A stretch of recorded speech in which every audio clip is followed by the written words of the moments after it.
Sebagian besar kehidupan di hutan hujan tidak berada di tanah, melainkan jauh di atasnya. Di atas pohon setinggi gedung, ada dunia yang terpisah dari tanah di bawahnya.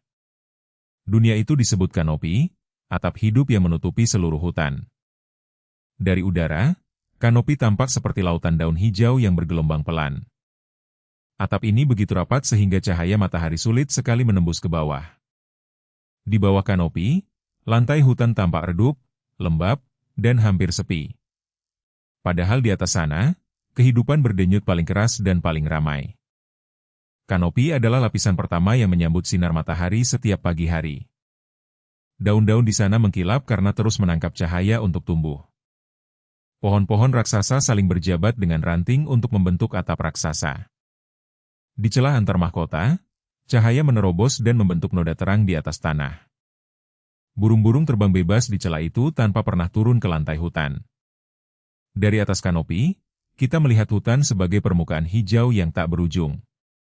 Sinar matahari menembus sela daun dan menerangi permukaan kanopi yang bergerak pelan. Di kanopi, segalanya tumbuh ke atas mengejar cahaya, bukan merambat ke bawah. Dahan-dahan besar bercabang membentuk jalan layang bagi penghuni hutan di atas. Monyet kecil berayun dari dahan ke dahan tanpa menyentuh tanah sekalipun. Ia menggunakan ekor panjangnya sebagai tangan ketiga untuk bergelantungan dengan aman. Gerakannya cepat dan tenang, seperti berjalan di atas jalan yang tak terlihat mata. Monyet lain duduk di dahan dan memetik buah langsung dari tangkainya yang lentur. Buah yang jatuh ke tanah jarang sekali ia kejar ke bawah sana. Bagi monyet, tanah adalah tempat asing yang nyaris tak pernah dikunjunginya. Kelompok monyet berpindah bersama mencari daun muda dan buah yang sudah matang. Anak monyet bergelantung di bulu ibunya sambil ikut berayun mengikuti irama. Di antara dahan, sarang burung disembunyikan rapi di lipatan daun besar. Burung berwarna terang melompat dari ranting ke ranting mencari serangga kecil. Paruhnya yang runcing merobek kulit buah untuk mengambil dagingnya yang manis. Burung-burung bernyanyi di pagi hari untuk menandai wilayahnya di atas kanopi. Suara mereka menggema di antara mahkota pohon yang saling berdekatan erat. Burung Raja Wali melayang di atas kanopi memandang ke bawah mencari mangsa yang bergerak. Sayapnya membentang lebar menangkap angin panas yang naik dari permukaan hutan. Di satu sudut kanopi, bunga kecil mekar langsung menempel di batang pohon besar. Bunga itu menarik kupu-kupu yang hinggap sejenak lalu terbang kembali ke udara. Lebah kecil mengumpulkan nektar dari bunga yang tumbuh tinggi jauh di atas sana. Serangga-serangga itu tidak pernah tahu ada lantai hutan di bawah kaki mereka. Epifit tumbuh menempel di dahan tanpa mengambil makanan dari pohon inangnya. Paku pakis kecil menempel di kulit kayu dan membuka daun lebar ke arah cahaya. Anggrek liar tumbuh dari celah dahan dengan akar terjuntai bebas di udara. Akar gantung itu menyerap kelembapan langsung dari udara lembab di dalam kanopi. Lumut tebal melapisi dahan sehingga ranting tampak berbulu hijau di kejauhan. Tanaman epifit mengumpulkan daun-daun mati yang membusuk menjadi tanah tipis sendiri. Tanah tipis di dahan itulah yang dipakai akar anggrek untuk berpegangan kuat.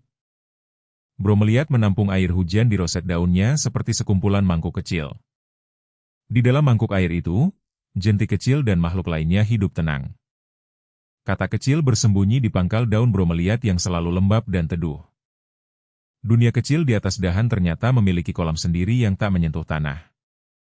Akar gantung dari pohon lain menjuntai panjang menembus kabut di bawah kanopi. Ada pohon yang akarnya tumbuh dari dahan lalu merambat turun mencari tanah.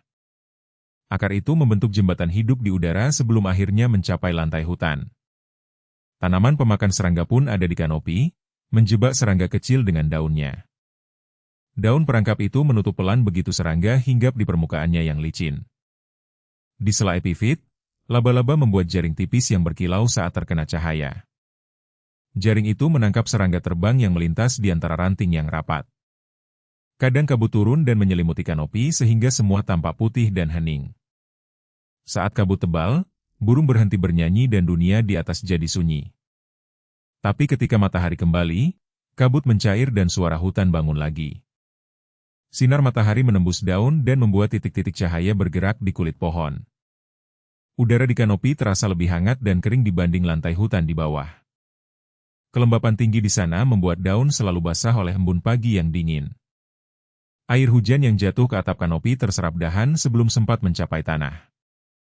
Hanya sebagian kecil air hujan yang benar-benar sampai ke lantai hutan di bawah. Lantai hutan pun tumbuh gelap karena cahaya nyaris tidak pernah sampai ke sana. Sementara di atas, daun berlomba mendapat sinar penuh setiap hari tanpa gangguan.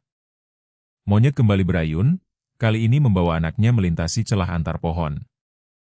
Ia melompat dan tangannya mencengkeram dahan dengan presisi yang tak pernah meleset. Di ujung dahan, ia berhenti sejenak memandang ke bawah ke jurang hijau yang dalam. Kanopi sendiri memiliki tingkat, seperti gedung bertingkat dengan penghuni yang berbeda. Tingkat atas dihuni burung dan monyet yang suka cahaya terbuka dan angin. Tingkat bawah kanopi lebih gelap dan lembab, tempat epifit tumbuh subur dan rapat. Di antara tingkat itu, serangga dan katak berpindah tanpa pernah melihat tanah sekalipun. Burung kolibri mengepak sayap sangat cepat di depan bunga epifit yang mekar. Ia menyedot nektar sambil melayang, lalu mundur dan pergi ke bunga berikutnya. Burung lain memakan buah kecil lalu terbang membuang bijinya ke dahan seberang. Biji yang jatuh di dahan itu bisa tumbuh menjadi pohon baru di atas pohon. Begitulah kanopi terus menambah dirinya sendiri tanpa bergantung pada tanah di bawah. Dahan yang mati pun menjadi tempat lumut dan jamur tumbuh membusuk pelan. Jamur kecil muncul di kayu lapuk dan menjadi makanan serangga yang hidup di sana. Bila kita naik ke kanopi, suhu berubah dan angin terasa jauh lebih kuat. Dari atas kanopi, puncak pohon lain tampak seperti bukit-bukit hijau di lautan daun. Horizon tertutup warna hijau pekat, kecuali garis langit di ujung yang jauh. Di sana, elang melayang di atas segalanya tanpa perlu menyentuh dahan sedikit pun.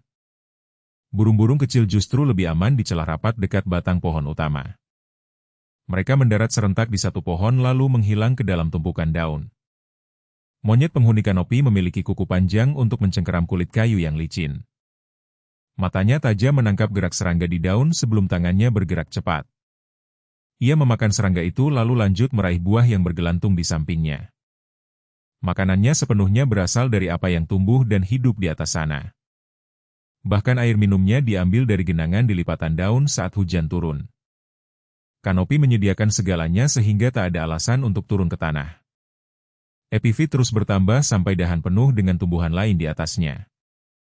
Bobot epifit yang menumpuk membuat dahan melengkung pelan di bawah beban hijau. Tapi pohon tetap tegak, karena batangnya dirancang menahan beban itu berabad-abad lamanya. Akar gantung yang menyentuh tanah akhirnya membeku menjadi pilar penyangga baru. Pilar hidup itu menopang dahan agar tak patah saat badai besar datang. Saat badai, kanopi bergoyang hebat tapi penghuninya berpegangan erat di balik daun. Burung berteduh di rongga batang, monyet memeluk dahan besar yang tak bergeming.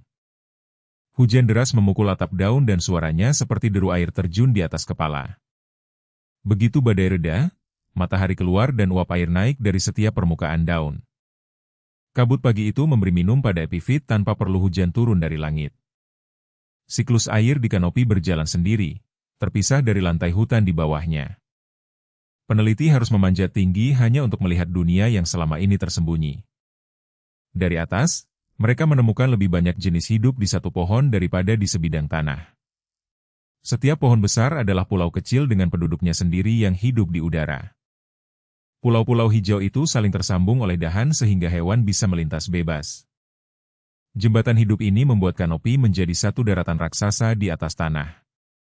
Di malam hari, kanopi berubah tenang dan gelap kecuali cahaya rembulan yang samar. Hewan malam keluar, seperti Tarsius yang melompat di antara dahan mencari serangga. Matanya memantulkan cahaya tipis saat ia menatap ke arah kabut di bawah sana. Burung hantu melayang pelan tanpa suara memburu di celah daun yang redup. Keheningan malam di kanopi berbeda dengan riuh siang yang penuh suara dan gerak. Fajar kembali membawa cahaya dan burung-burung membuka hari dengan kicauan yang nyaring. Kanopi adalah atap dunia yang menopang kehidupan paling banyak di hutan hujan. Di atas sana, pohon, hewan, dan tumbuhan hidup sebagai satu sistem yang utuh. Tanpa kanopi, hutan kehilangan penyangga utamanya dan lantai di bawah ikut mati perlahan. Dunia di atas pohon ternyata bukan tempat kosong, melainkan jantung hutan yang sesungguhnya. Menjaga kanopi berarti menjaga perputaran kehidupan yang jarang sekali kita lihat. Mungkin suatu hari, lebih banyak orang akan melihat hutan dari atas, bukan hanya dari bawah.